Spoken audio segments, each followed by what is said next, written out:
अथ तृतीय कला प्रारंभ। तीन देहांचा मी दृष्टा आहे। मनहर छंद। दृष्टा तीन देह को मैं स्थूल सूक्ष्म कारण ए तीन देह दृश्य अरु अनात्मा मानियो। पंचीकृत पंचभूत के 25 तत्वन को स्थूल देह एह भोग आयतन गानियो। अपंचीकृत भूत के 17 तत्वन को सूक्ष्म देह होई भोग साधन प्रमाणियो। अज्ञान कारण देह पाहणार आहे अर्थात प्रकाशन करणार आहे। आपल्या वेदांत शास्त्राचा अभ्यास करीत असताना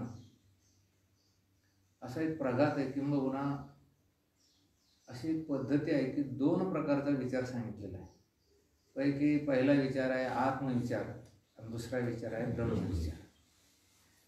आणि आत्मविचार म्हणजे आत्म्याच्या संबंधी विचार आणि ब्रह्मविचार म्हणजे ब्रह्माच्या संबंधी विचार। दुसऱ्या भाषेत जर बोलायचं झाल्यास तर त्याला म्हणायचं अध्यात्म विचार आणि तत्वविचार। पृथ्वी आप तेज वायू आकाश माया ब्रह्म हा जो विचार आहे हा कोणता आहे की तत्वविचार आहे। यालाच काय म्हणायचं ब्रह्मविचार। आणि त्याच्यानंतर स्थूल सूक्ष्म कारण काही ठिकाणी महाकारण देह मानलेला आहे। आणि त्याच्यानंतर आत्मा याला काय म्हणायचं अध्यात्म विचार। ह्याचा विचार करणे म्हणजे काय झाला हा अध्यात्म विचार। आणि हा विचार झाला की मग जीव ब्रह्म एक आहे हे त्याच्यात ओघानेच काय होतं की त्या ठिकाणी ऐक्य प्रतिपादन केलं जातं। पण अगोदर आपल्याला मी कोण आहे हे जर कळालं नाही तर ब्रह्म माया या गोष्टी लवकर कळत नाही। आणि म्हणून सर्वात महत्त्वाचा भाग हा आहे की अगोदर आपल्याला मी कोण आहे हे कळायला पाहिजे। मी हे ऐसी काय जाती आणि अवघड किती पाहता। म्हणजे जे मी नाही त्याला आपण मी समजून बसलो आणि जे मी आहे ते जगात नाहीच असं जवळजवळ प्रत्येकाला काय झालं की वाटायला लागलं। आणि म्हणून पहिला विचार जर कोणता असेल तर मीचा करायला पाहिजे। आणि म्हणून येथे मी कोण आहे तर तीन देहाचा मी द्रष्टा आहे। स्थूल सूक्ष्म आणि कारण ही जी तीन शरीरे आहेत या तीन शरीराचा मी कोण आहे की द्रष्टा आहे। मी याच्याहून भिन्न आहे, मी याच्याहून वेगळा आहे। ती तीन शरीरं जाणारे आहे। त्या तीन शरीरात कोण कोण आहे याचं चिंतन याच्यामध्ये आहे। ती तीन शरीरं कशा मिळून झाली याचंही चिंतन याच्यामध्ये आहे। मी ह्याच्याहून अगदी भिन्न आहे, वेगळा आहे आणि मी अमर आहे, कुटस्थ नित्य आहे, मी ब्रह्मस्वरूप आहे याचं चिंतन आपल्याला करायचं। आता अगोदर याच्यात लिहिलं त्याने काय लिहिलं भोग ऐतन गानियो, स्थूल देह इह भोग ऐतन गानियो. स्थूल देह म्हणजेच स्थूल शरीर. स्थूल देह म्हणजे काय? स्थूल शरीर. आणि स्थूल शरीर आणि स्थूल देह हे दोन्ही वेगळे वेगळे जरी वाटले तर शरीरालाच देह म्हणतात आणि देहाला काय म्हणतात? शरीर. पण आपण अगोदर शरीर म्हणजे काय याची व्याख्या बघू. आपण ते शिकलेलो आहोत. शरीर म्हणजे काय ते शिकलेलो आहोत का नाही बघून दादा? फक्त काय नाही आपल्या ध्यानामध्ये नाही. यत् भोगायतनम शरीरम चेष्टाश्रयो वा. जे भोगाचं स्थान असून चेष्टाचा आश्रय आहे त्याला काय म्हणतात? शरीर. लिहून घ्यायचा असला तर लिहून घ्या. जे भोगाचे स्थान त्याला शरीर म्हणतात आणि जे चेष्टाचा काय आहे? आश्रय. विषय नाही, चेष्टाचा काय आहे ते? आश्रय. जे भोगाचे स्थान असून, जे भोगाचं स्थान असून चेष्टाचा आश्रय आहे त्याला शरीर असे म्हणतात.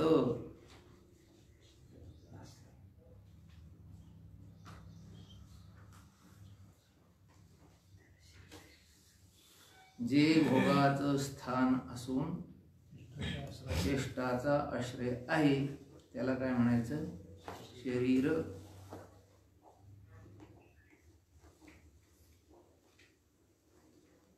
मग आता परत दुसरा प्रश्न तयार होतो. भोग म्हणजे काय? जे भोगाचं आहे तर जे भोगाचं काय स्थान आहे मग त्याला काय म्हणायचं? शरीर. ही दोन लक्षणं आहे शरीराची. एकतर ते भोगाचं काय आहे की स्थान आहे भोगाचं, आणि एवढंच नाही तर चेष्टाचं काय आहे की आश्रय आहे. मग अगोदर आपल्याला हे बघायचं भोग म्हणजे काय. भोगाची व्याख्या आपण शिकलेलो आहोत. सुखदुःखान्यतर साक्षात्कार भोग. हा सुखाचा किंवा दुःखाचा साक्षात्कार. सुख किंवा दुःख या दोन्हीतून एकाचा साक्षात्कार त्याला काय म्हणायचं? भोग. साक्षात्कार म्हणजे प्रत्यक्ष येणे. सुख किंवा दुःख या दोन्हीतून एकाचा आपल्याला साक्षात्कार होणे किंवा एकाचा त्या ठिकाणी प्रत्यक्ष होणे याला काय म्हणायचं? भोग. भोग कळलं ना तुम्हाला? सुख किंवा दुःख या दोघांपैकी एकाचा साक्षात्कार. भोग भोग म्हणजे काय? सरळ आहे नाही, काही अवघड आहे का? एखाद्या वेळेस तुम्हाला सुखाची त्या ठिकाणी प्राप्ती झाली, मग सुखाची प्राप्ती झाली तर तो काय झाला? सुखाचा भोग. एखाद्या वेळेस दुःखाची प्राप्ती झाली, आता काय म्हणायचं त्याला? दुःखाचा भोग. सुख किंवा दुःख या दोन्हीपैकी एकाचं प्रत्यक्ष किंवा एकाचा साक्षात्कार किंवा एकाची त्या ठिकाणी प्राप्ती होणे त्याला काय म्हणायचं? भोग.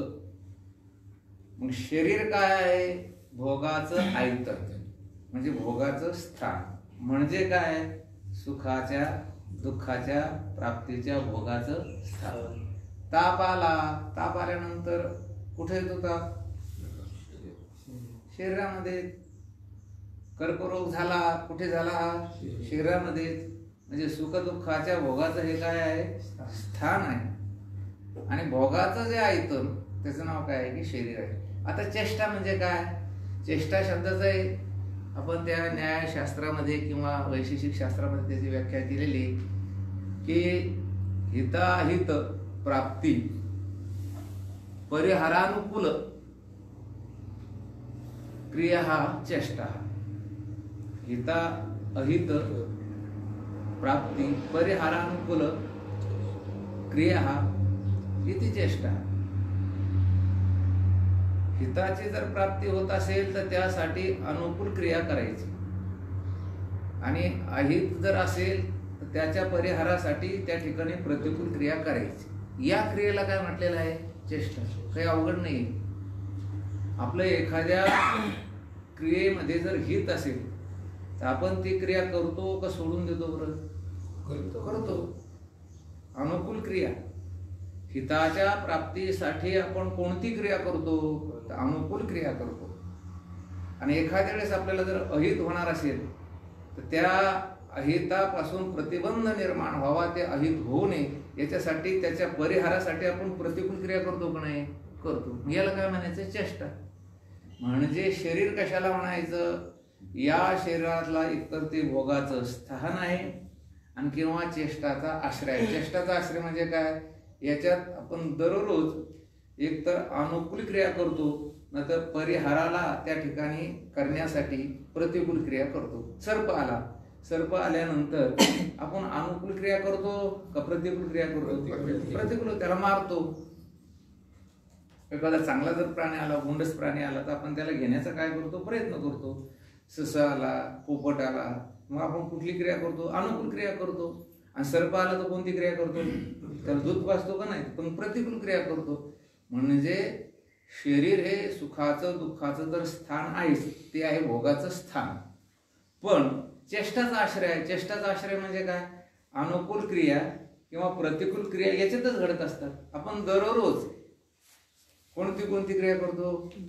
एक तर अनुकूल करतो, नाहीतर प्रतिकूल करतो. जेव्हा जेव्हा हित व्हायचं असेल तेव्हा तेव्हा आपण काय करतो की अनुकूल क्रिया करतो. आणि जेव्हा जेव्हा अहिताचा संबंध किंवा अहित होत असेल तेव्हा आपण काय करतो? परिहाराची प्रतिकूल क्रिया करतो.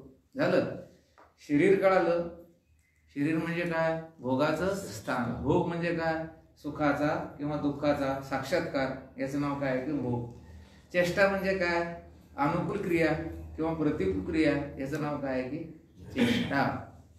आता शरीर झालं, पण केवळ शरीरानेच भोग मिळतो असं नाही. त्याच्यासाठी काय आहे? की इंद्रिय आहे. काय आहे? इंद्रिय. म्हणून तर स्थूल आणि सूक्ष्म देहामध्ये शरीर, इंद्रिय आणि विषय याचं काय करायला पाहिजे? चिंतन. शरीर हे भोगाचं स्थान आहे, इंद्रिय हे भोगाची साधनं आहे आणि विषय हे काय आहे? की भोग आहे. असंच आहे. दुसरं काय आहे? विषय काय आहे? भोग. शब्द, स्पर्श, रूप, रस आणि गंध हे काय आहेत? भोग. भोग आहे आणि इंद्रियच नाही. काय? रूप नावाचा विषय आहे आणि नेत्रेंद्रिय नाही. मग भोग होईल का? नाही. म्हणून शरीर पाहिजे, इंद्रिय पाहिजे आणि भोगही पाहिजे. मग आता शरीराची व्याख्या झाली. आता व्याख्या बघू आपण कशाची? की इंद्रियाची. की इंद्रिय म्हणजे काय? इंद्रिय कशाला म्हणायचं? इंद्रियत्वे सती विषय ग्राहकत्वम इंद्रियत्वम. जे इंद्रिय असून विषयाचं ग्राहक आहे त्याला काय म्हणायचं? इंद्रिय. सुंदर व्याख्या केली. जे इंद्रिय आहे पण केवळ इंद्रिय असून भागत नाही, तर विषयाचं ग्राहकत्व त्याच्याकडे आहे. ते विषयाचं गिऱ्हाईक आहे. कोणाचे गिऱ्हाईक आहे? डोळे कोणाचे गिऱ्हाईक आहेत? रूपाचे. कान कोणाचे गिऱ्हाईक आहे? शब्दाचे. म्हणजे इंद्रियत्वे सती. आणि एवढंच नव्हे तर विषय ग्राहकत्वम याला काय म्हणायचं? इंद्रियत्वम. आता विषय कशाला म्हणायचं? शब्द, स्पर्श, रूप, रस आणि गंध. शरीर इंद्रिय भिन्नत्वे सती उपभोग साधनम विषय. हा जे शरीराहून आणि इंद्रियाहून भिन्न असून विषयाच्या उपभोगाचं साधन आहे त्याला काय म्हणायचं? विषय. म्हणजे जे शरीर नाही, जे इंद्रिय नाही, याच्याहून वेगळं आहे आणि उपभोगाचं साधन आहे त्याला काय म्हणायचं? विषय. मग आता शरीर म्हणजे देह, देह म्हणजे शरीर. आणि आता या शरीराचं विश्लेषण या कलेमध्ये आहे आणि मी त्याच्याहून कसं आहे की भिन्न आहे. उघड रे जरा, मी त्याच्याहून भिन्न आहे. मग शरीर किती आहे? स्थूल, सूक्ष्म आणि कारण. पंचकारणामध्ये कोणत्या देहाचं चिंतन झालं होतं? फक्त स्थूल शरीराचं, स्थूल देहाचं. आणि स्थूल देहाचं झालं होतं म्हणजे याचा अर्थ तेही नुसतं अपंचीकृत पंचमहाभूताच्या स्थूल देहाचं काय होतं की कोष्टक होतं. पुढे ते पंचीकृत पंचमहाभूताचं तसंच राहिलं होतं. आणि म्हणून तुम्हाला असं वाटायचं की आपलं पंचीकरण व्हायला पाहिजे. पंचीकरण विचार चंद्रोदय म्हणजे हा फार मोठा दुवा आहे बरं का. पंचीकरणाचं याच्यामध्ये आलेलं आहे. विचारसागराचं सुद्धा याच्यामध्ये आलेलं आहे, विचारसागराचं चिंतन. आणि जे विचारसागरामध्ये चिंतन नाही तेही याच्यामध्ये आलेले आहे. म्हणजे या विचार चंद्रोदयामध्ये विचारसागराच्या पुढचंही चिंतन आलेलं आहे. संघ भ्रांत्या वगैरे हे काही विचारसागरात नाही, पण याच्यामध्ये ज्ञानाच्या सप्तभूमिका विचारसागरामध्ये नाही, याच्यामध्ये आलेलं आहे. आणि म्हणून हे काही अवघड नाही. स्थूल देहाचं पुस्तक, सूक्ष्म देहाचं पुस्तक आणि कारणदेह कशाला म्हणायचं हे काही फारसं काही अवघड नाही. पण कसं आहे की आपल्याला इथे वाचताना लवकर कळत नाही. आणि म्हणून मी काय केलं की त्यातलं काय काढले की नकाशा काढले, पुस्तकं काढले. अगोदर खरं अशी काढली होती, अलीकडून स्थूल देह, माझा सूक्ष्म देह, पलीकडून काय काढला होता कारण. पण माझ्या डोक्यात नंतर कल्पना आली की असं होईल, कारण देह कसे आहे की स्थूल देहाच्या आत सूक्ष्म देह, त्याच्या खाली कारण देह, त्याच्या खाली आत्मा, असं आहे. कसं आहे खरं, स्थूल देह वर, त्याच्यात काय सूक्ष्म देह, आणि त्याच्या आतमध्ये काय आहे कारण देह. त्याच्या आत कोण आहे हे नाही मला, त्याच्या आत आपण आहोत. आपण आत्मा नाही, कोण आहोत आपण.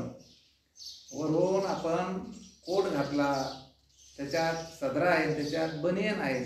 तिन्हीतील कोण आपण, कोणीच नाही. मग काय आहे, तिन्ही धारण करणारे आपण आहोत, तिन्हीला धारण करणारे आपण आहोत. वासांशी वीर्णानी यथा विहाय नवानी धुन्नाती नरूपराणी तथा शरीराने विहाय वीर्णानी यांनी संयाती नवानी ते.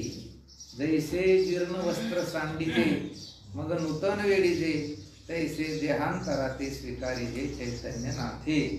मग आपण आता या तीन देहाचं पुस्तक बघू.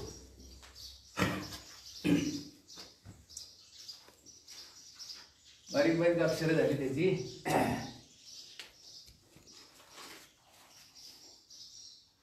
हे मुलांना पाठ करून घ्या, नवीन नवीन मुला. खरं काय सदा ना नुसतं पाठ नाही करायचं. आता हे कसं झालं, हा फार झाला तो प्रयोग झाला. परमार्थामध्ये प्रयोगाला फारसं महत्व नाही. प्रयोगाला महत्व कुठे आहे, विज्ञानामध्ये. विज्ञान काय करताना आपल्याला जे दिसतं त्याचा काय करायचं, एकदम प्रयोग करायचा. म्हणून सायन्समध्ये, विज्ञानामध्ये प्रयोगाला फार महत्व आहे. परमार्थामध्ये प्रयोग असायला पाहिजे. प्रयोगाला, पण प्रयोगाला सिद्धी होत नाही. ही फक्त आपल्याला काय देतात, ही माहिती. ही काय होणार आहे, ही माहिती होणार आहे. आणि माहिती असणं हे सुद्धा कसं आहे की गरजेचं आहे.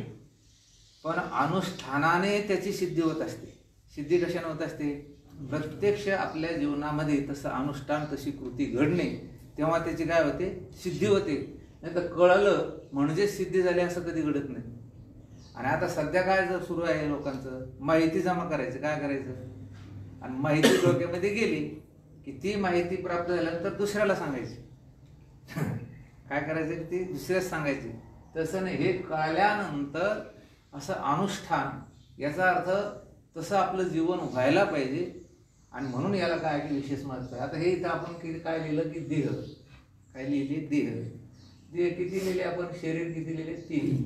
स्थूल देह, हा सूक्ष्म देह, आणि हा कारण देह. असे आता हे पुढे गोष्ट घेणार आहे आपल्याला फक्त हे एकदा तुमच्या असं डोळ्यासमोरून गेलं, एकदा तुम्हाला कळालं, पटपट तुम्हाला कळेल. स्थूल देह, स्थूल म्हणजे हा की 3.5 हाताचं हे काय की स्थूल शरीर. उभयांचा विषय, त्याला काय म्हणायचं, स्थूल शरीर. उभयांचा विषय, उभय किंवा अनेक, त्यांचा जो विषय आहे त्याला काय म्हणायचं, स्थूल शरीर. विषय आणि स्थूल शरीर हे उभयांचा विषय आहे. उभयांचा म्हणजे दोघाचा किंवा अनेकांचा विषय आहे, त्याला काय म्हणतात. आता हे स्थूल शरीर माझं मलाच दिसतं का तुम्हाला दिसतं, सर्वांना दिसतं. म्हणजे कशाचा विषय आहे, हा उभयांचा आहे. उभयांचा म्हणजे दोघांचा किंवा अन्य अनेक जणांचा विषय, त्याला काय म्हणायचं, स्थूल शरीर. बरं, सूक्ष्म शरीर जे आहे ते स्वचा विषय आहे का उभयाचा विषय आहे, फक्त स्वतःच विषय, स्वतःचाच विषय आहे तो.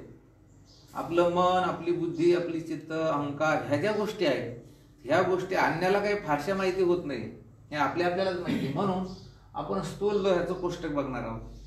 काल काय बघितलं आपण, काल बघितलं ब्रह्म, त्याच्यानंतर सोपाधिक ब्रह्म म्हणजे मायेमध्ये क्षोभ होऊन त्या ठिकाणी या विश्वाच्या निर्मितीचा त्या ठिकाणी एकोहम बहुश्याम असा काय होतो संकल्प होतो.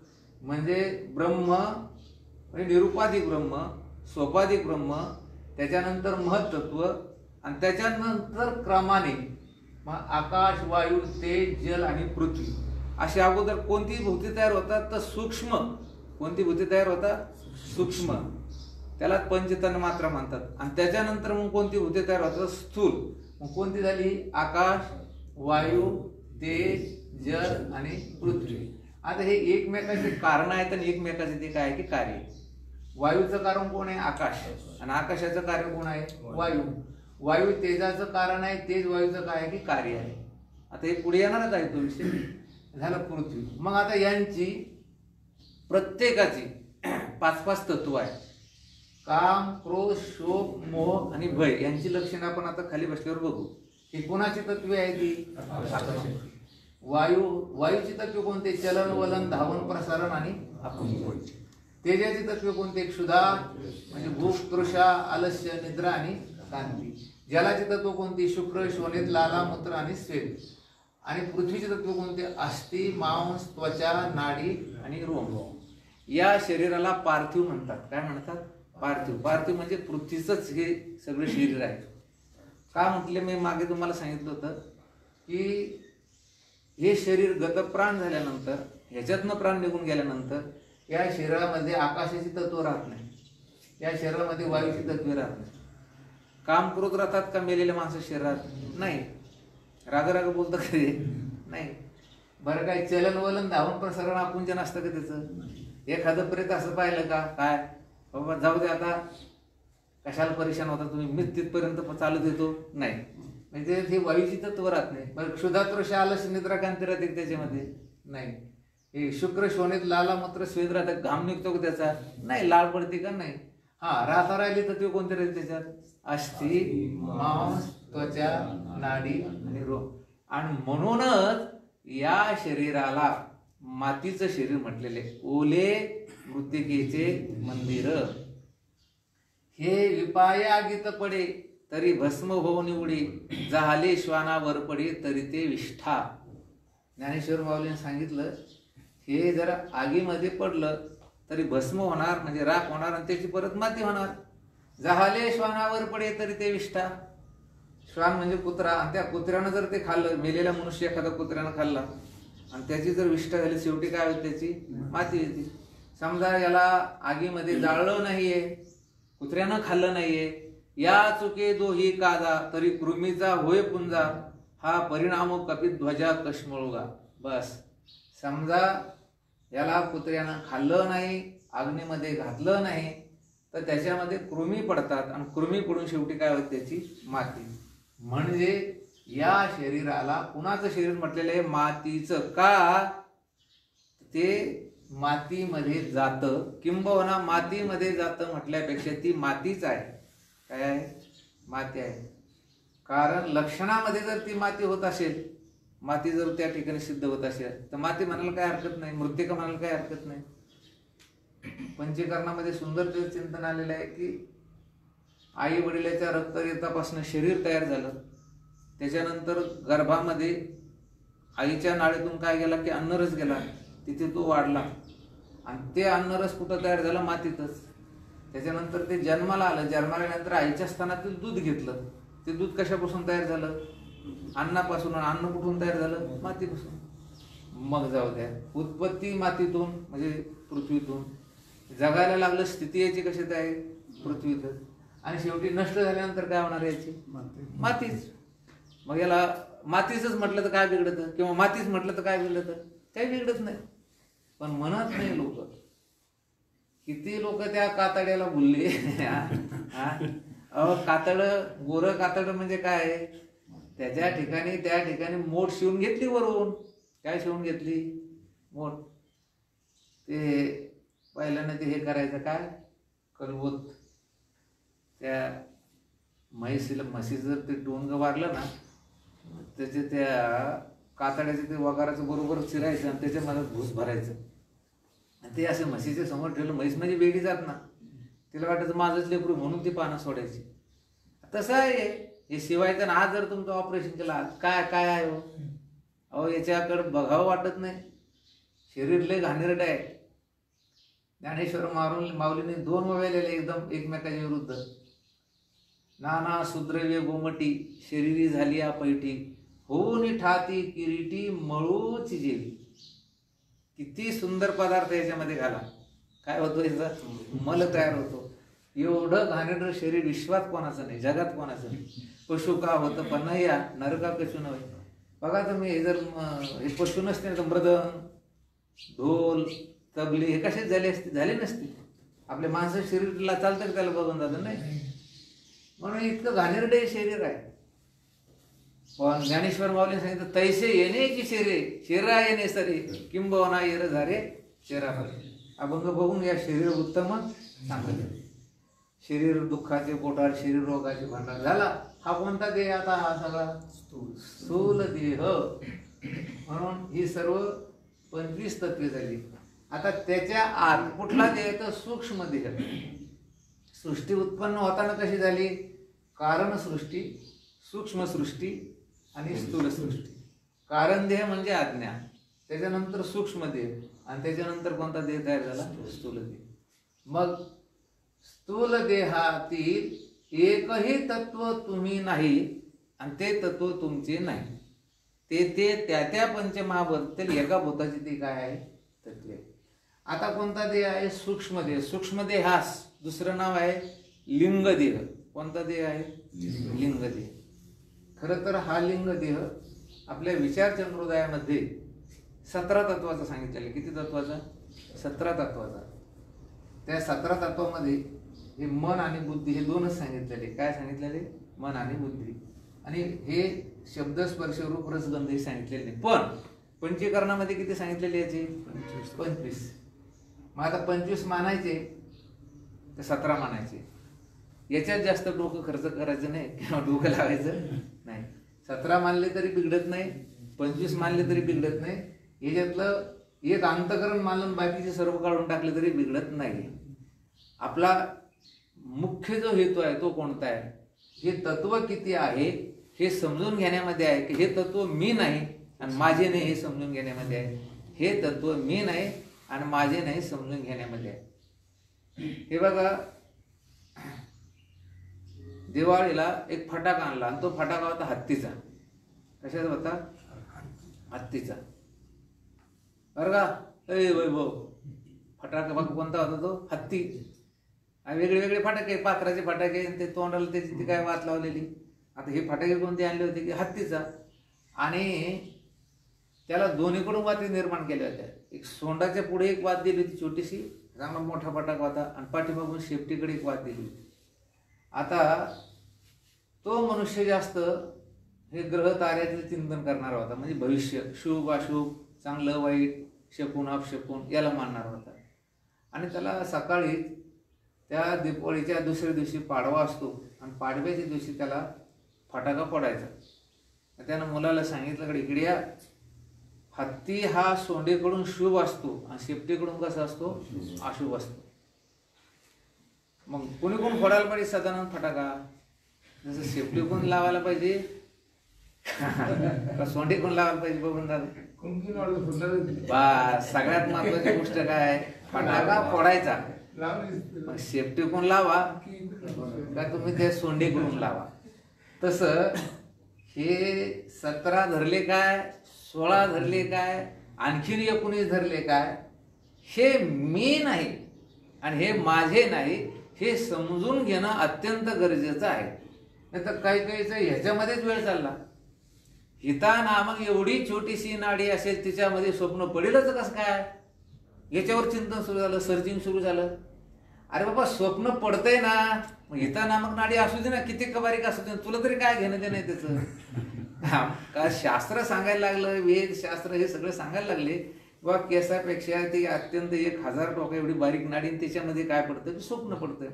पण कसंच पडत असेल बा? इथे काही तर्क करण्याची गरज नाही. तसं सूक्ष्म देहाची आपल्या विचार चंद्रोदयामध्ये 17 तत्वे आहेत आणि पंचकरणामध्ये किती सांगितली? 25 तत्वे सांगितली. आणि म्हणून तुम्हाला एक कोष्टक व्यवस्थित समजण्यात यावं याच्यासाठी इथे किती लिहिले आपण? 25च लिहिली. मग आकाशापासून, आकाश नावाच्या भूतापासून किती अंतःकरण पंचक तयार झालं. कोणतं पंचक तयार झाले? अंतःकरण पंचक. अंतःकरण मन, बुद्धी, चित्त आणि अहंकार. संकल्प केला त्याचं नाव काय? अंतःकरण. संकल्प विकल्प केला त्याचं नाव काय? मन. निश्चय करून टाकला त्याचं नाव काय आलं? बुद्धी. आणि चिंतन सुरू केलं त्याचं नाव काय? चित्त. आणि अहंकार धारण केला त्याचं नाव काय? की अहंकार. अभिमान धारण केला की अहंकार. हे कशापासून तयार झाले? हे आकाशापासून. हे बघा, आता तुमचं हे सर्व जे नॉलेज आहे, हे जे ज्ञान आहे, सगळं असो अ पासून अपर्यंत, म्हणजे हे टू झेड कुठलंही ज्ञान असू द्या, इंजिनियर, वकील, डॉक्टर, मोठमोठे अधिकारी किंवा कीर्तनकार, प्रवचनकार, हे कशामध्ये होत आहे? बुद्धीमध्ये. कशात आहे? बुद्धीमध्ये. आणि बुद्धी कोणापासून तयार झालेली? आकाशापासून. आता वायूपासून पंचप्राण तयार झाले. व्यान, समान, उदान, प्राण, आपण. आता यांची लक्षणं विचार चंद्रोदयात पुढे आहेत. व्यान कुठं राहतो, समान कुठं राहतो, उदान कुठं राहतो, प्राण कुठं राहतो, आपण कुठं राहतो. आता तेज नावाचं म्हणजे काय? अग्नी नावाचं जे पंचमहाभूतातील एक भूत आहे, त्याच्यापासून कुठली इंद्रिय तयार झाली? तर ज्ञानेंद्रिय पंचक. याला कोणतं पंचक म्हणायचं? ज्ञानेंद्रिय पंचक. श्रोत्र म्हणजे कान, कातडी, डोळे, जीभ आणि नाक. हे कशापासून तयार झालं छगन दादा? तेजापासून. आणि जल कशापासून तयार झाले? हे जलापासून काय तयार झालं? कर्मेंद्रिय. पंच कर्मेंद्रिय. वाचा, पाणी, पाच, शिष्ण आणि बुद्धी. हे कशापासून तयार झाले? पाण्यापासून. कळतंय पांडुरंग मला? हा, कळून राहिलं का? पृथ्वीपासून काय तयार झालं? शब्द, स्पर्श, रूप, रस आणि गंध. हे बघा, पंचीकरणामध्ये याचं सुंदर चिंतन दिलेलं आहे. हे वाहन आहे, हे ज्ञानाचं साधन आहे, आणि हे सेवा करणारं साधन आहे, आणि हे भोग आहे.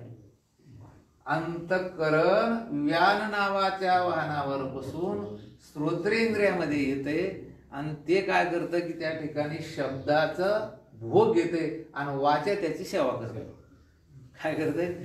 हे पंचीकरणामध्ये आलेले. मन काय करतं? समान नावाच्या वाहनावर येते, बसते, त्वचेमध्ये येते, आणि ते काय करतं की चांगला, वाईट, मृदू, कठीण स्पर्श भोगतं, आणि हात त्याची काय करतं? सेवा. कशी सेवा करतं? थंडी वाजायला लागल्यावर काय करते?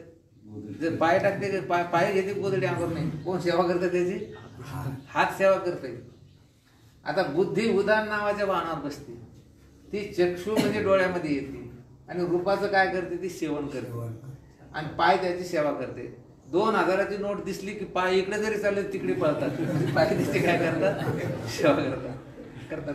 हे चित्त प्राणावर बसतं, जिभे जरा देतं, रस सेवन करतं, शिष्ण त्याची काय करतं? सेवा करतं.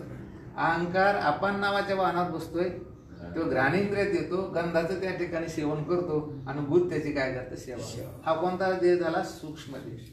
तुम्ही कोण आहे ह्यातले? बुद्धीला तुम्ही जाणणारे, मनाला तुम्ही जाणारे, अंतःकरणाला तुम्ही जाणारे, चित्ताला तुम्ही जाणारे, त्याच्याहून कसे आहात? वेगळे आहात. हे पंचवायू सर्व जड आहे महाराज, हे सुद्धा जड आहे. हे सर्वचे सर्व जड. जड म्हणजे काय? आता तुम्ही कालच शिकले. सांग रे सदानंद. चांगलं मोकळ्या मनाने सांगायचं. जे स्वतःच मी कोण आहे जाणत नाही, दुसऱ्याचंही जाणत नाही, त्याला काय म्हणायचं? याच्यातलं कोणतं तत्व एक असं आहे की ते स्वतःला जाणतं? बरं, कोणतंच तत्व असं नाहीये की ते स्वतः जात. हे कोणतंच नाही याच्यात. कारण शब्द, हे वाचा, हे सगळे कसे आहेत की जड आहे. आता त्याच्यानंतर तिसरा देह कोणता सांगितला आपण? कारण देह. म्हणजे हा झाला स्थूल देह, हा सूक्ष्म देह, आता कारण देह. कारण देह म्हणजेच खरं, त्याचं नाव आहे अज्ञान. कारण देहाचं नाव काय आहे? या दोन देहास जे कारण, त्याचं नाव कारण देह. स्थूल देहाला, सूक्ष्म देहास जे कारण आहे त्याचं नाव काय आहे? आणि म्हणून अज्ञानालाच कोणता देह म्हटलेला आहे? कारण देह. आता विचार चंद्रोदयामध्ये तेच आलेलं आहे की अज्ञान हेच कोणतं कारण आहे? ते सगळ्याचं काय आहे? कारण आहे. आणि त्या कारण देहाच्या 8 अवस्था आहेत. सुषुप्ती अवस्था आहे, हृदयात राहतं ते, पश्यंती वाचे, आनंद भोग आहे, द्रव्य शक्ती आहे, तमोगुण आहे, मकर मात्रा आणि प्राज्ञान. याचं चिंतन आपण नंतर करू. तुर्तास आपणास हे कळून घ्यायचं आहे की स्थूल देह, सूक्ष्म देह आणि कारण देह, हे देह किती झाले? 3. आता या 3 देहाचं ऑपरेशन होणार आहे. याच्यात विचार चंद्रोदयामध्ये काय होणार आहे? शस्त्रक्रिया. अगदी बारीक बारीक बारीक बारीक असं की हे तुम्ही नाही, पुन्हा त्यांचं पंचीकरण कसं झालं याचं सुंदर चिंतन याच्यात आहे. पण अगोदर तुम्ही हे लक्षात घ्या की स्थूल देह म्हणजे वरून 3.5 हाताचा आहे. काही ग्रंथ असे की त्या ग्रंथामध्ये याचं अंगुष्ठ प्रमाण मानलेलं आहे, काय अंगठ्या एवढे. पण हे सूक्ष्म देह अंगठ्या एवढा नसून फक्त तो वासनात्मक देह. तो कोणता आहे? हे पंचप्राण वगैरे आहे, पण काही ठिकाणी तो कसा मानला केवळ असा वासनात्मक काय की तो देह आहे.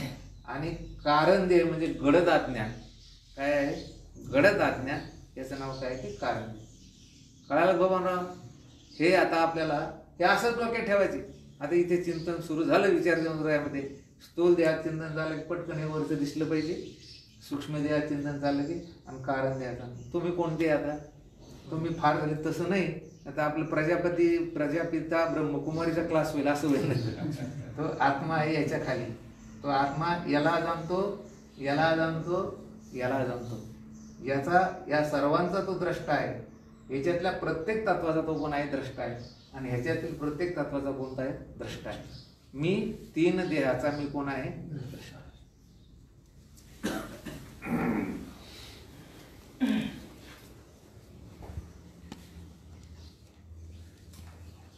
कोण आहे पांडुरंग? तुम्ही याच्यातील सांगा का? कोणीच नाही. विचार करा या स्थूल देहाच्या.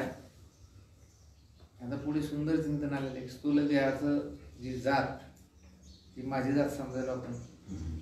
स्थूल देहाचा जो रंग तो माझा रंग समजा. स्थूल देहाची उंची माझी उंची. स्थूल देहाचं ठेंबूपण ती माझं ठेंबूपण. त्याच्यानंतर मी वकील. आता हे वकीलपणा कोणाचा आहे? बुद्धीचा आहे. डॉक्टरपणा कोणाचा आहे? बुद्धीचा आहे. महाराजपणा कोणाचा आहे? तो मी. मला काय कळत नाही याच्यावर. म्हणजे आपण ह्या 3 देहास कधी कधी स्थूल देहास मी समजतो, कधी सूक्ष्म देहास मी समजतो, आणि कधी कधी कारण देहास काय समजतो. पण आपण याच्यावरून कसे आहोत? वेगळे आहोत. वाचा. प्रश्न 39वा. पहिली प्रक्रिया. 3 देहांचा मी दृष्टा आहे, तर हे 3 देह कोणते? बस 3 देहाचा मी द्रष्टा आहे, पाहणारा आहे, आणि त्याच्यावर वेगळा ते 3 देह कोणते? उत्तर. स्थूल, सूक्ष्म व कारण हे 3 देह आहेत. स्थूल देहाचा मी दृष्टा आहे. स्थूल, सूक्ष्म, कारण हे 3 देह आहे आणि स्थूल देहाचा मी द्रष्टा आहे. आपल्याला देह म्हणजे काहीही सांगितलं, इंद्रिय म्हणजे काहीही सांगितलं, भोग म्हणजे काहीही सांगितलं, आणि आता स्थूल देह म्हणजे काहीही सांगितलं. उभयांचा किंवा अन्यांचा जो विषय आहे त्याला काय म्हणायचं? स्थूल देह. प्रश्न 40वा. स्थूल देह म्हणजे काय? आता स्थूल देह म्हणजे काय नेमका? स्थूल. उत्तर. पंचीकृत पंचमहाभूतांच्या 25 तत्वांचा स्थूल देह होय. हे बघा पंचीकृत. आता आपण हे जे स्थूल देहाचं पुस्तक इथे लिहिलं ते पंचीकृत पंचमहाभूताचं नाही. हे कसं आहे? अपंचीकृत पंचमहाभूताच्या 25 तत्वाचं हे काय की पुस्तक आहे.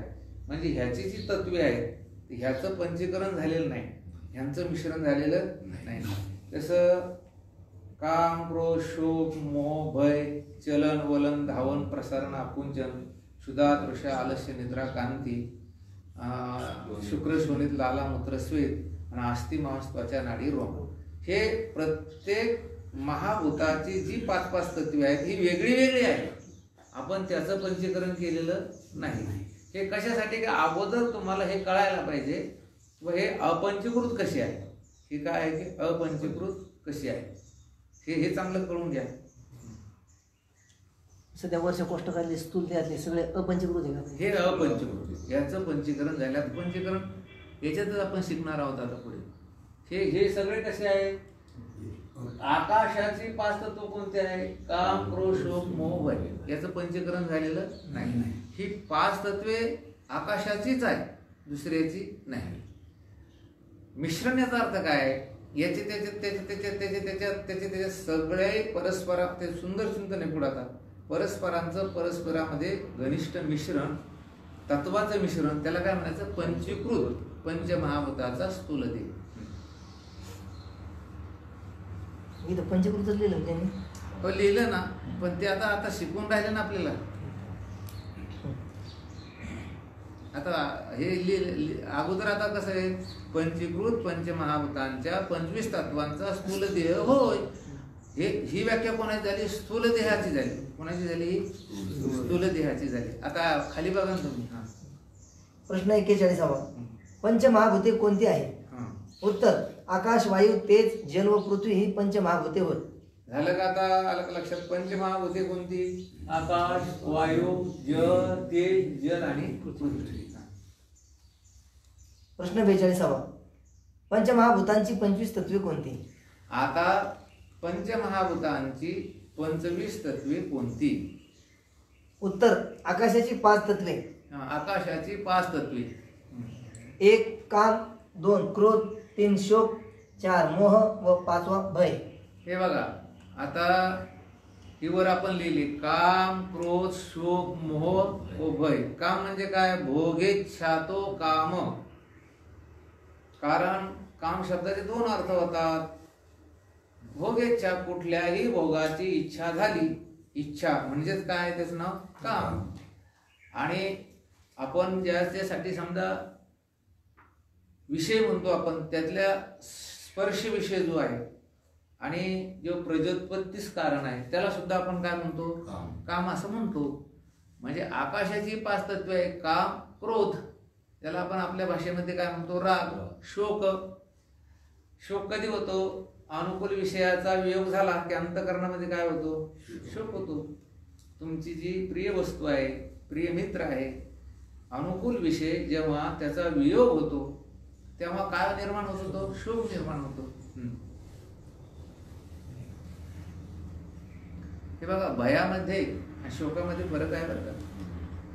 अनुकूल विषयाचा वियोग म्हणजे काय झालं? शोक. आणि प्रतिकूल विषयाची प्राप्ती म्हणजे दुःख. दुःख म्हणजे काय? दुःख शब्दाचा अर्थ काय की प्रतिकूल विषयाची तुम्हाला काय झाली? प्राप्ती झाली की तुम्हाला दुःख होणार आहे. ताप आला म्हणजे आता प्रतिकूल विषयाची काय झाली? प्राप्ती झाली तुमचं त्या ठिकाणी. आणि अनुकूल विषयाचा वियोग झाला. एखादा जवळचा मनुष्य कोणी मेला म्हणजे तुम्हाला दुःख झालं का? ते आता काय झाला? तो शोक झाला. प्रत्यक्षात प्रतिकूल विषयाची प्राप्ती होणे याचं नाव, हे दिसायला साधं वाटतं बरं का. हे तुम्हाला दिसायला अगदी लोक म्हणते शोक आणि दुःख सारखं. शोक आणि दुःख सारखं होणार नाही. शोक म्हणजे अनुकूल विषयाच्या वियोगामध्ये अंतःकरणाची जी स्थिती होते त्याला काय म्हणायचं? शोक. तुमचा आवडता मित्र असेल, तुमची पत्नी असेल, तुमचं कोण नातेसंबंध असेल, ते जर तुमच्यापासून दूर गेली, तुमचा बैल असेल, कुत्रा असेल आवडतं, ते अंतःकरणात ज्यावेळी जी स्थिती तयार होते त्याला काय म्हणायचं? शोक. आणि म्हणून तर माणसं धाय मोकळून काय करतात? रडतात. काय झालं त्यांच्या अंतःकरणात? शोक. आणि एकदम तुम्हाला प्रतिकूल विषयाची काय झाली? प्राप्ती झाली. एकदम तो प्रतिकूल तुम्हाला नकोसा विषय तुम्हाला मिळाला तेव्हा जे होतं त्याचं नाव काय आहे की दुःख. ते सारखं दिसतं महाराज. दुःख लहान आहे समजा, शोक मोठा आहे. हा, सरी खरं झालं. हो, शोक मोठाच आहे. वायूची 5. दुःख काही कालांतर नाहीच होत ना. हा, होतं. शोक नाही होत ना. शोक नाही होत. केलं समजा तो नाही येणार. तुम्हाला दुःख झालं एखादं, ते आध्यात्मिक भौतिक आध्यात्मिक दुःख झालं तेवढा त्याच्यावर उपाय केला ते काय होते? निवृत्त होतं. आणि शोक हा दीर्घकाल राहतो. त्याचं स्मरण झालं लागली शोक तयार होतं. दुःख कुठं होतं? आता कोरोनातून जी लोक नीट झाली त्यांना तो कोरोनाचं काही नाही, दुःख नाही. पण कोरोनामध्ये ज्यांचे नातेवाईक गेले त्यांना आता त्याचं काय की शोक कायम आहे. म्हणून शोकामध्ये दुःखामध्ये फरक आहे. हा बारकावा चांगला लक्षात घेतलं पाहिजे. उगा आपले धरायचे ज्ञानबाजी मेघ कुठं तरी त्याला काही अर्थ नाही. चला, ही कोणाची तत्वे आहे बरं? ही आकाशाची असायचे. शोक पुढे लिहिलं त्याने, शोक मी नाही, शोक माझा नाही. ते कोणाचं आहे? ते आकाशाचं. वायूची 5 तत्वे. 1 चलन, 2 वलन, 3 पलायन, 4 प्रसन व अनुकुंचन. हे बघा, मोह. मोह म्हणजे काय? मोह शब्दाचा अर्थ आहे अहम ममता रूप बुद्धी, तो मोह. इथे लिहिलं ते त्यांनी की काय मोह, काम क्रोध शोक मोह आहे ना. तर मोह मोह म्हणजे काय तिथे स्पष्ट सुंदर अहंता ममता रूप बुद्धी. मी आणि माझं यांच्याविषयी जी ममता आहे, जी माया आहे, जी अंतःकरणामध्ये ममता माझे पण आहे, त्याला काय म्हटलेलं आहे मोह. देहाविषयी मोह आणि देहासंबंधी पसाराविषयी काय आहे की मोह. महाराजांनी लिहिलं ना, अहम ममतेची लवड सवडी मातेन पवतीची बापुडी म्हणून जन्म मरणाची दुथडी डवडी ती केली. त्याच्यानंतर चौथं काय आहे भय. भय म्हणजे काय भय अनेक प्रकारचे भेव भीती. आपण मागे बोललो की मृत्युर्हिती भयसीमा, भयाची परमसीमा जर कोणती असेल तर कोणती आहे मृत्यू आहे. अनेक प्रकारचे भय आहे पण त्या भयाची परिसीमा जर कोणती असेल तर काय आहे की मृत्यू. भोगे रोग भयम सुखे क्षय भयम वित्तेश्वराज्ञो भयः विद्यावाद भयम तपेंद्रिय भयम रूपात भयम योषिता हर्षे शोक भयम रणिरिपु भयम कायाकृतांत भयम इत्थम जन्म निरर्थके क्षितितले विष्णू पदम निर्भय.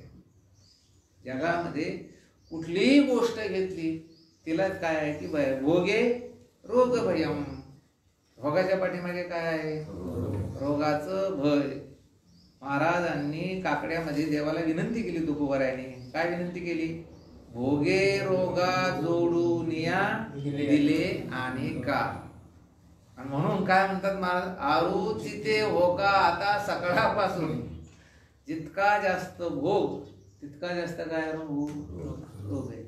पहिल्याने आपल्यालाच आपणच काय दुसरी माणसं आहेत का आपल्याला रोग कमी होते का नाही.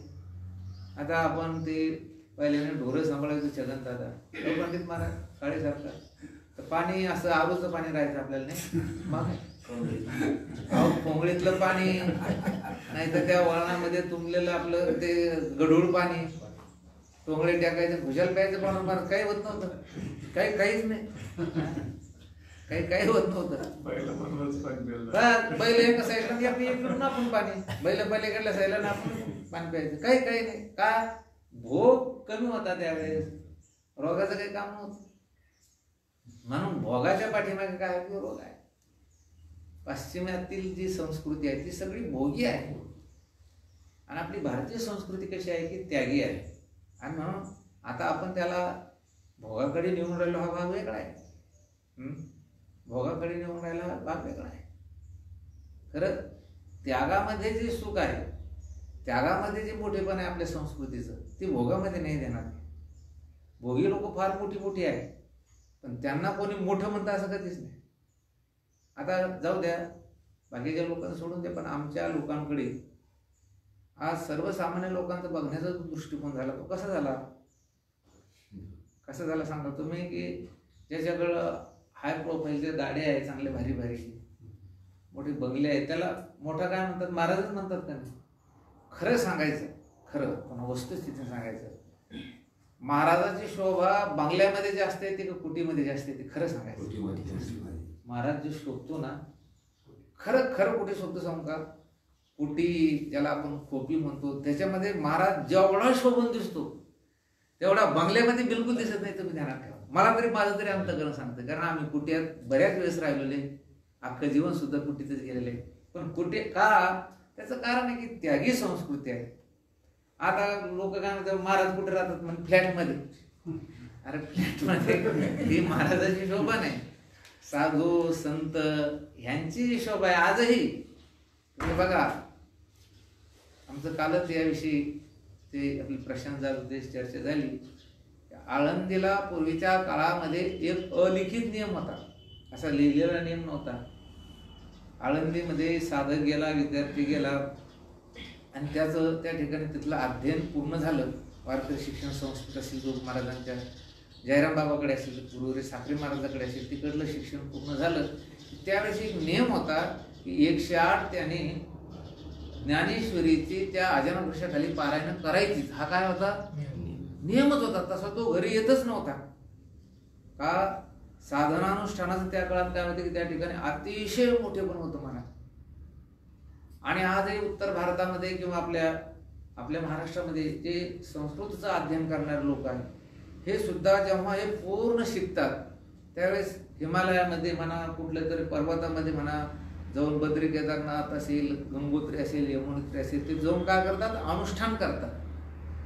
विषय कुठला चालला आपला की भोगी म्हणजे भोग प्रधान आपली संस्कृती नाही.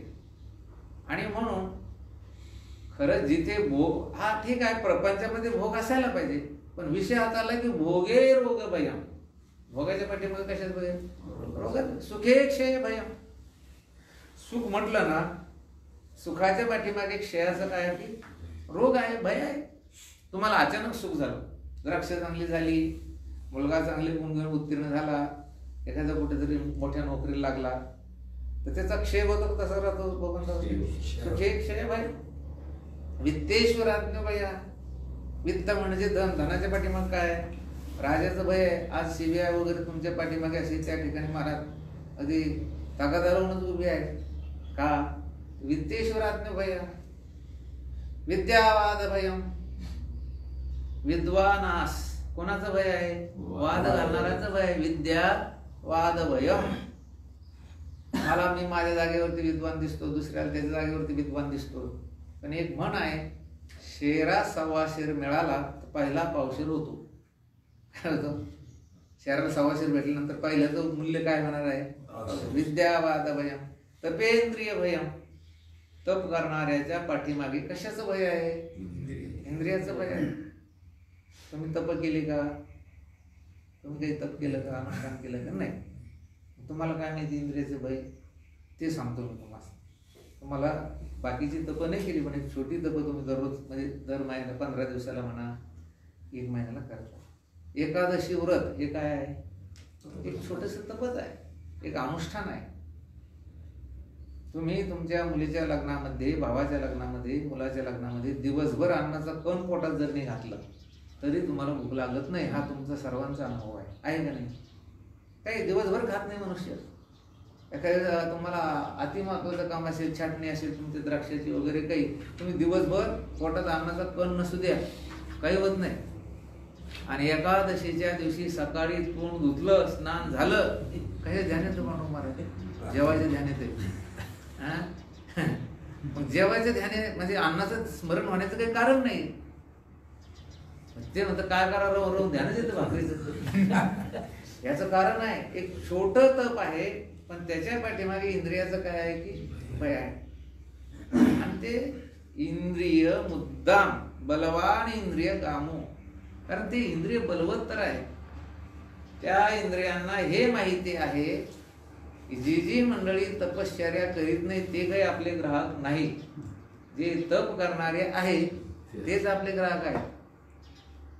कारण मांजर ही सतत मेलेल्या उंदराचा पाठलाग करीत नाही. जे जिवंत उंदीर आहे त्यांचा पाठलाग करीत.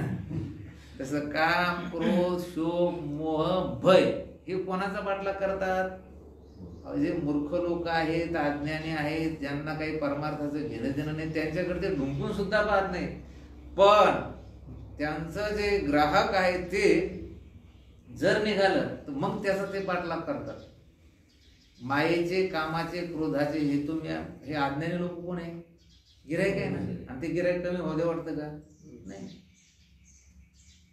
एक माणूस आत्महत्या करायला पळू लागला आणि आत्महत्या म्हणजे अगदी त्याला पोहणं बिलकुल येत नव्हतं आणि त्यानं ठरवलं की आता 30-35 फूट पाणी त्यावेळी विहिरीमध्ये त्याच्यात उडी मारायची पळतोय.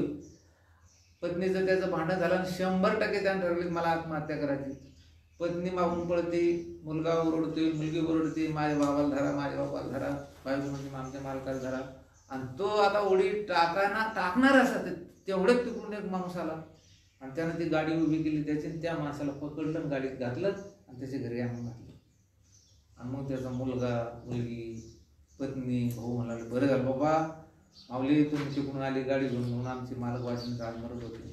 अरे त्याचं मारायचं काय हो माझे त्याच्याकडे 1.5 लाख रुपये 1.5 लाखासाठी धरलं मी त्याला खा. तसं हे माया काम क्रोध हे शोक हे जे लोक आहेत ना हे कशासाठी तुमच्या पाठ त्यांना मी ते गिराईक चाललं आपलं रडती राहतं हे गिराईक चाललं ना. आता तुम्ही हे शिकल्यानंतर कामाला क्रोधाला थारा देणार का नाही. आता काम क्रोध मन मत्सर हे सगळे तुमच्या अंतःकरणात थैमान घालतात ना. हा मग आता जर तुम्ही हे शिकत असाल आणि हे शिकत असून जर काम क्रोधाला जर थारा देतच असाल, समजा ते काम क्रोध तुमच्या अंतःकरणात राहतच असेल, काय अर्थ आहे बरं. काय क्या करू बेगम किती नाही बेगम म्हणजे बाशी तुकडी घ्या दारी. ती आता ती राजाची राणी बादशाची पत्नी. त्या बादशाच्या मनात आलं एक भिकारीची सुंदर मुलगी त्यानं काय केली पत्नी करून घेतली. अहो ती बेगम साहेब झाली ना. तर साधी गोष्ट आहे का. गुरुबळाची कन्या समर्थाने केली अवदासाने माली दारिद्र्याची. मग आता बेगम साहेबा झाली, तिच्या हाताखाली त्या ठिकाणी शेकडो दासी आहे आणि ते सर्व लोक झोपल्यानंतर ती बेगम साहेब अशी बाहेर यायची आणि बाहेर आल्यानंतर ती जे दिवाळीला म्हणजे या भिंतीला जे देवळे असायचे ना, देवळे पाहिजे. आणि मग एका दासीने विचारलं, साहेबा आप क्या देख रहे. बोले क्या ढूंढ रहे. बोले मुझे बाशी तुकडे याद आले. कशी याद येऊन राहिली. ती भिकारी नव्हती, तिला शिळे तुकडे खाल्ल्याशिवाय तिचं पोट भरत नसतं. तर शिळे तुकडे याद नका येऊ मावली. आपण परमार्थ करायला लागलो ना, ते येऊ देऊ नका. आता काम क्रोध मत हे शोक मोह हे म्हणजे शिळे तुकडेची याद आहे. हे काय आहे की शिळे तुकडे. आपण वेदांताचं चिंतन करायला लागल्यानंतर मग याचा अर्थ तुम्ही असं म्हणणार, काम म्हणजे किमान वेदविहित हे सगळं तुम्ही करायचं, वेद निषिद्ध करायचं नाही, त्याला काही अर्थ नाही. मी मागे सांगितलं तुम्हाला, एक मोठा साहेब होता चांगला क्लास 1 अधिकारी, त्याची पत्नी, दोघे जण चालले इकडे पर्यटन म्हणून लोणार सरोवराकडे. आणि चालल्यानंतर एकदम त्याच्या पत्नी सांगितलं, हो थांबा थांबा थांबा. एक मनुष्य असा सायकलवर प्रवास करीत होता, साधा मनुष्य होता, बनेन वगैरे घातलेली. आणि मग त्याच्याजवळ गाडी अशी थांबवल्यानंतर तोही उभा राहिला. उभा राहिल्यानंतर या बाईने त्याच्याकडे पाहिल्यानंतर त्यानं ह्या साहेबाकडे पाहिलं. ते थोडे आरबाळ्यासारखे झाले, हे आरबाळ्यासारखे झाले आणि तो माणूस हे आरबाळ्यासारखा झाला. आणि मग ती बाई म्हणे चला म्हणे, जाऊ द्या म्हणे, पुढे चला म्हणे. पुढे निघाल्यानंतर मग त्या साहेबांना प्रश्न विचारला की तू मला एकदम गाडी थांबायला सांगितली, त्या माणसाकडे आपण बघितलं आणि बघितल्यानंतर तू काही बोलली नाही, काही पैसे दिले नाही, काही घेतले नाही, भिकारी म्हणून काय नेमकं झालं काय. नाही नाही चला म्हणे, काय नाही म्हणे, सहज उभं केलं तर सहज पाहिलं मी त्याच्याकडं. नाही नाही तसं नाही म्हणे, सांग म्हणे. सहज म्हणता म्हणता दूरवर गेले, पण ती काही सांगत नव्हती. साहेब म्हणून लागले, तुला मी काही म्हणत नाही, तुझ्या अंतःकरणात काय सांग ना म्हणे. तर ते म्हणे मी पहिल्याने त्याच्याशी विवाह केला होता, ते लय गरीब, त्याच्याशी घटस्फोट घेतला गरिबीमुळे आणि तुम्हाला माहीत नाही म्हणून आपलं काय झालं, आता लग्न झालं. पण मला आता असं वाटलं म्हणे की ते बदवक्र थोडं दुरुस्त झालं असं, जरा गाडी गिडी घेतली असं, ते जसं तसंच म्हणे पहिल्यासारखं. खरं सांगा, हिला 2 मुलं झाली, एक मुलगी आहे, एवढं मोठं ऐश्वर्य, ते बदवक्रीत ध्यान यायला पाहिजे नाही यायला पाहिजे. ग्रामीण आहे, ग्राम्य दृष्टांत थोडा काय ग्राम्य आहे. पण आता हिचं एवढं मोठं ऐश्वर्य झाल्यानंतर त्याचं स्मरण यायला पाहिजे का, नाही यायला पाहिजे. तसं हे काम क्रोध हे जे काही शोक मोह भय आहे ना, हे कसे आहे की माणसाच्या पाठीमागे. आता याच्यावर स्वतंत्र प्रवचन आपल्याला पुढे जायचं असो. भोग जो आहे तर त्याच्या पाठीमागे रोग आहे, विद्वत्ता जी आहे त्याच्या पाठीमागे काय आहे की वादाचं भेव आहे. एवढंच नव्हे, रूपात भयम योषिता, काय भोगे रोग भयम सुखेशे भयम वित्तेश्वराज्ञ विद्यावाद भयम तपेंद्रिय भयम, तपाच्या पाठीमागे इंद्रियाचं भय आहे. तर रूपात भयम योषिता, रूपान मनुष्याला स्त्रियांचं काय आहे की भेव आहे आणि रूपवान स्त्रीला मनुष्याचं काय आहे की भेव आहे. बघा त्यांनी सुंदर काय रूपात भयम हर्षे शोक भयम, अतिरिक्त हर्ष झाला तुम्हाला तर त्याचं पर्यावसन पुढे कशात होणार आहे, शोकामध्ये. हर्षे शोक भयम रणे रिपु भयम. आता आज सध्या भारत आणि चीन लडाखच्या त्या सीमेवरती, तर आपल्याला आज शत्रूचं भय आपल्याला आहे का रणांगणातील त्या वीरांना आहे. रणांगणात जे वीर आहेत, शूर आहेत, त्यांना शत्रूचं काय आहे की भय आहे. आपल्याला काय भय आहे, रणे रिपु भयम. आता हे बघा, याचं सुंदर चिंतन थोडंसं पाठीमागे नेलं का आपण, ज्याला भोगच नाही त्याला रोगाचं भेव, ज्याला कधी सुखच होत नाही त्या सुखाचा क्षय होण्याची काही भीती नाही, ज्याच्याकडे दमडी नाही त्याला काही इन्कम टॅक्स अधिकाऱ्याची भीती नाही. खंडोबाची वारी मागतोय, भीक मागतोय, मधुकरी मागतो, आपल्या मंदिरात झोपतो मारुतीचे, आणि रात्री 1-1:30 वाजता त्याला जाग आला आणि तसाच बसला. एकाने विचारलं को भिकारी बाबा आज नाही झोपले मंदिरात जावं? म्हणे नाही, मला वाटतं इन्कम टॅक्स अधिकारी धाड पडतील काय, रेड पडतील काय. अरे तुला राहायला घर नाही, तुला राहायला वाडा नाही, मग त्याला देव आहे का? नाही. बघा, विद्वानच नाही तर वाद घालणाराचा वेळ नाही, तपस नाही तर इंद्रियाचं भय नाही, हर्षच होत नाही शोकाचं भय नाही, रणांगण माहित नाही शत्रूचं भय नाही, पण काया कृतांत भयम, या शरीराला इंद्रियाचं काय आहे? भय आहे. म्हणून काम, क्रोध, शोक, मोह आणि भय ही 5 तत्व कुणाची आहे? आकाशाची.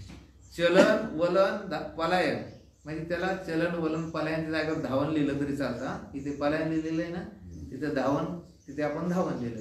प्रसारण आपण, चलन म्हणजे काय? चालणे. वलन म्हणजे काय? वळणे. धावन म्हणजे काय? पळणे, धावणे.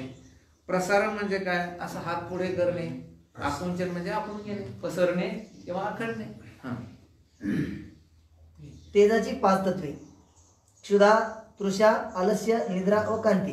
हे बघा, तेजाची 5 तत्वे आपल्याला: क्षुधा, तृषा, आलस्य, निद्रा, कांती. भूक कशा? आळस. भूक कशा? आळस कसं काय ते तर बरोबर आहे. हे बघा तुम्ही, तुम्हाला जास्त हिवाळ्यामध्ये झोप घ्यावीशी वाटते दिवसा, उन्हाळ्यामध्ये? तेज शरीरामध्ये वाढलं की आपल्याला ताबडतोब काय येतो? आळस येतोय. हे तेजाचेच गुणधर्म आहे. भूक कोणामुळे लागते? तेजामुळे. तहान कोणामुळे लागते? आळस. आळस त्याच्यामुळे आहे. त्या बघा तुम्ही, आताच बोललोय आपल्याला की हिवाळ्यात फारसं काही झोपास वाटत नाही, पण उन्हाळ्यात लय झोपा वाटतं माणसाला. असं वाटतं एसी असल्यावर खायचं काम नाही. हा कोणाचा गुन्हा आहे? तो तेजाचा आहे. क्षुधा, तृषा, आलस, निद्रा, कांती, चमकणं, शरीर चमकायला लागले ते काय कशाचं गुन्हा आहे? ते तेजाचा आहे. जलाची 5 तत्वे: शुक्र, श्वनित, लाळ, मूत्र व श्वेत. शुक्र म्हणजे वीर्य, श्वनित रक्त, लाळ म्हणजे लाळ, हे आपली तोंडातली लाळ, आणि लघु लक्षणका, आणि श्वेत म्हणजे घाम. हे कोणाची तत्वे आहे? पाण्याची आहे. पाणीच आहे. काय आहे ते? पाणीच आहे. म्हणजे पाण्याची 5 तत्वे आहे.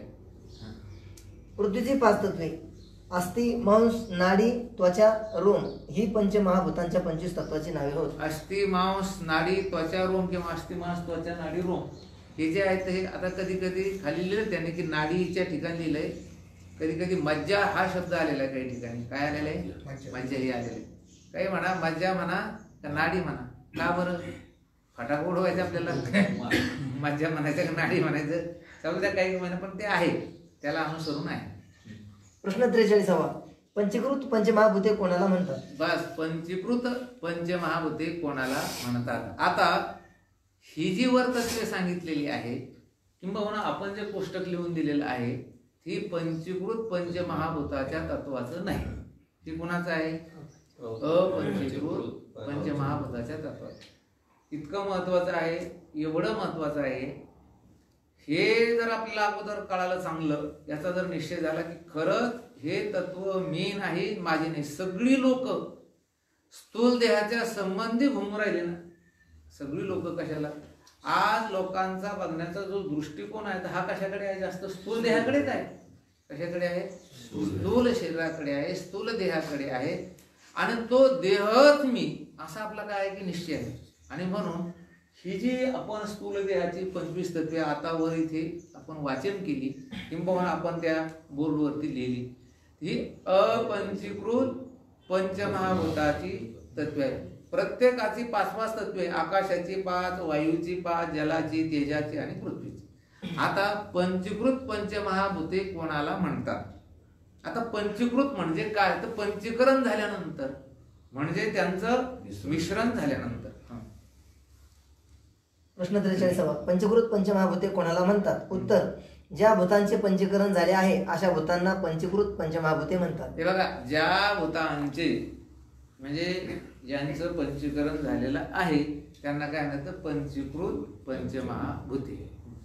प्रश्न 44 पंचीकरण म्हणजे काय? उत्तर, प्रत्येक पंचमहाभूताचे समान 2-2 भाग केले ते झाले 10. त्यातील एक अर्धा भाग असे 5 अर्धे भाग निराळे ठेवून दुसऱ्या प्रत्येक अर्ध्याचे 4 भाग केले. ते प्रत्येक भूताचे 4 भाग इतर भागाच्या ठेवलेल्या अर्ध्या भागामध्ये मिळविले. याप्रमाणे 5ही भूतांची विभागणी केली. त्यात स्वतःचा भाग मिळविला. प्रत्येकाचा अर्धा भाग व इतरांच्या अष्टमांशाचे 4 भाग मिळून प्रत्येकाजवळ एका अर्ध्याचे 4 अष्टमांश असे 5 भाग राहिले. म्हणून 5चे 5 मिळून 25 झाले. याला पंचीकरण म्हणतात. हे आता आपण याचं चिंतन उद्या बघू, पण थोडक्यात त्याचा श्री गणेश करू. त्यांनी दृष्टांतही दिलेला आहे. खाली दृष्टांत म्हणजे उद्या दृष्टांत दिलेला असेल तो की 5 मित्र आहेत. किती मित्र आहेत? 5. उद्या तो दृष्टांत दिलेला आहे. आणि 5 मित्र जेव्हा कुठेतरी सहलीला निघाले आणि सहलीला निघाल्यानंतर त्यांनी काय केलं? प्रत्येकाने एक भाकरी बरोबर घेतली. इथे खाली फळं लिहिले. आपण काय म्हणू? प्रत्येकाने एक काय घेतली? भाकरी. पण ती भाकरी एकाच धान्याची नाही घेतली. एकानं बाजरीची घेतली, एकानं ज्वारीची घेतली, एकानं मुगाची घेतली, दुसऱ्याने काय केली? मला पुन्हा वेगळी उडदाची घेतली, तिसऱ्याने काय केली? गव्हाची घेतली. अशा 5 जणांनी 5च्या काय घेतली? भाकरी. मग आता जेवायला बसले. जेवायला बसल्यानंतर त्यांनी काय केलं की आता आपल्याला सर्वांच्या भाकरीचं थोडा काय आलं की त्या ठिकाणी स्वाद घेता आला पाहिजे, चव चाखता आली पाहिजे. म्हणून त्यांनी काय केलं की अगोदर 1/2 भाग, अर्धा भाग आपला स्वतःकडे घेतला. एक भाकरी आहे का नाही? मग एका भाकरीतील अर्धी भाकरी त्याने स्वतःकडे घेतली. आता खाली भाकरी किती राहिली? अर्धी. त्या अर्ध्या भाकरीचे 4 भाग करायचे. अर्ध्या भाकरीचे 2 भाग केले तर आपण त्याला कोरभर म्हणतो. काय म्हणतो? आणि पुन्हा त्या कोरभरचे 2 भाग केला त्याला अर्धी कोरभर म्हणतो. म्हणजे ते किती भाग झाले? 4. ते झाले 4. मग आता ते 4 आणि ह्याचा पहिला अर्धा म्हणजे याचे स्वतःकडे काय घेतला? अर्धा. त्याचे 4 झाले. पण याचा अर्धा जरी पूर्ण असेल तर अर्धा आहे का 4च भाग आहे ते? आता खरं जर चिंतन केलं तर किती भाग झाले? ते 4 भाग झाले ना. 4 भाग झाले की नाही? म्हणजे एकंदरीत ते सगळे भाग किती झाले? 1 अष्टमांश म्हणजे 8 भाग झाले. ते एका भाकरीचे किती भाग झाले? 8 भाग झाले. मग 8 भागातील 4 भाग तर याच्यानं पहिलेच घेतले. 4 भाग याच्यानं काय घेतला? पहिलाच घेतला. मग तुमच्याकडून 1 भाग घ्यायचा, यांच्याकडून 1 घ्यायचा, यांच्याकडून 1 घ्यायचा आणि यांच्याकडून 1 झाला. तुमचे 4 आले.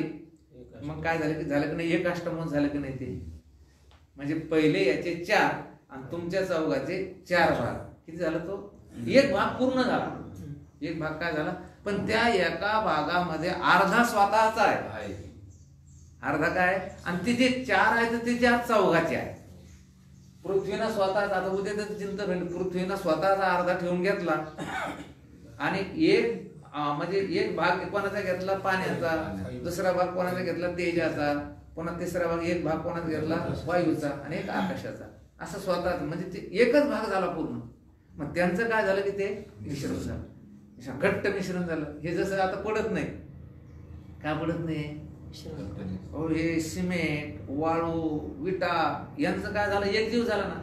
तसं एकमेकामध्ये काय झालं की मिश्रण झालं. आणि ते मिश्रण झाल्यामुळे हे स्थूल देहाचं सांगडं काय झालं की असं उभं राहिलं. हे स्थूल देहाचं काय की सांगडंच आहे. आता याला आपण स्थूल शरीर म्हणतो, याला आपण काय म्हणतो की स्थूल देह म्हणतो. हे जे क्षकिरण म्हणजे एक्सरे, क्षकिरण म्हणजे काय? एक्सरे. आपल्याला एक्सरे काढणं चांगलं वाटतं, पण एक्सरेने हाडं ठिसूळ होतात बरं का, ठिसूळ होतात. आपल्याला वाटतं ते क्षकिरण ते काही साधी नाही, ती फार प्रभावी असतात. सतत म्हणजे एकदम तुम्ही काही घाबरू नका, नाही. पण क्षकिरणाचा परिणाम, दुष्परिणाम कोणावर होतो? हाडावर होतो. मग क्षकिरणाच्या द्वारे जर शरीर तपासलं तर काय हाडं आहे का शरीर आहे? नुसते हाड आहे. अहो तुमचा ते एक्सरे पाहिल्यावर त्याच्यात काय दिसतं? मग हे स्थूल शरीर आहे का हाडं आहे? काय आहे? हाडं आहे ना. म्हणजे आपण याला स्थूल शरीर म्हणतो, खरं तर ते काय आहे? सगळी हाडच आहे. आणि जर एखाद्या महात्म्याला विचारलं स्थूल शरीर आहे का हाडं आहे, तर तो म्हणतो देव आहे.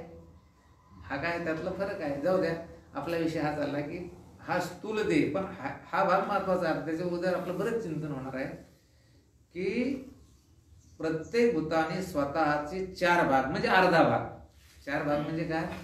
अर्धा भाग आपल्याकडे ठेवून घेतला आणि मग दुसऱ्या प्रत्येक भूताचे एक एक अंश म्हणजे 1 अष्टमांश 1 अष्टमांश 1 अष्टमांश 4 भाग दुसऱ्याचे घेतले आणि स्वतःच्या अर्ध्याचे किती झाले? 4. म्हणजे पूर्ण किती झाला? तो 1 भाग झाला. राहिलेला विषय उद्या. कुंडली वरदा विठ्ठल श्री